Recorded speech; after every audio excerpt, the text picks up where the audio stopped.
አመጣት እየሄድን ነውና ምን አለሽ እሷ ጋር ስል አይ 1000 ምናምን ነው እሷ ምንም ብር ስለሌላት ለእሷ ሰጥቻታለሁ ልታገባ ነው በባህር ነው የመጣችው 1 አመት ድረስ ምንም ነገር አልነበራትም እና ብሩን እንዳትቀበሏት ብላ ነው ወላሂ የምትለው በጣም የሚገርም ስብዕና ነው ያየሁባት እህታችን ስለዚህ አልহামዱሊላህ ነገር ነው ያለው አሁን ያው እንደምታዩት ከኋላ ከቤተሰቦቿ ጋር ይሄ ነው እንጂ ያውልህ በቃ ሁሉ ሰው ሰላም እያለሽ ነው ሰላም ቢያችሁ ሰላም አለይኩም ሰላም አለይኩም ያው ማሻአላህ በቃ አብሽሩ ምንም ሰላም ነው ያለችበት ሁኔታ በቃ ሰላም በስነ ስርዓት ወይኒ ናት እኮ ወይኒ አለች ሌሊ አለች ወይኒ ያው እየሄድን ነው ወላ አለች እየሄድን ነው በቃ አሁን ሰላም አልহামዱሊላህ ሰላም ላይ ነች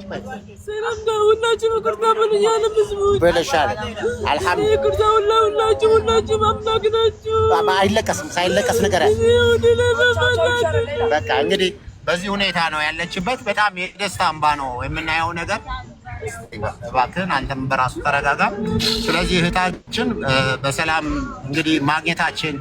አንዳንድ ጊዜ በጣም ያ ሁሉ ሲወራ የነበረው ከሰውነት ውጪ ወጣለች እንደዚህ በቃ ሞት ነው የሚተርፋት ብለው ሲነግሩን የነበረው ያ ሁሉ ነገር ምንም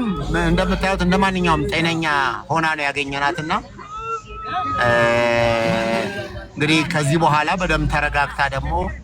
እናንተንም የምታገኝ ይሆናል ትልቁ ነገሯ ሂጃቤ ከላይ ላይ ወረደ እንደዚህ ተሆንኩኝ በቃ እንዲሆንኩኝ ሰላቴን እንዲያላልኩም አጠቃላይ ግንኙነቷ ከፈጣሪ ጋር የተገናኘ ነገር ነውና ኢንቴንሽናሊ አሁን ያለ የነበረችበት ነገር ስለሆነ እንደዚህ ነው በተረፈ ደግሞ እናት አባቶቿ በማግኘት እና ይሄን ነው እሺ ወንድም ካሌድ ሚውት አድርግልን ኦኬ ሶ አሁን እየሄዱ ያሉት ሌላኛዋን ጓደኛዋን ለማምጣት ነው እናመሰግናለን እሺ ዚዞ ባሌ ተናገር ወንድም ሚውትን አንስተ ድል እንስተ ተስፍሽ አመሰግናለሁ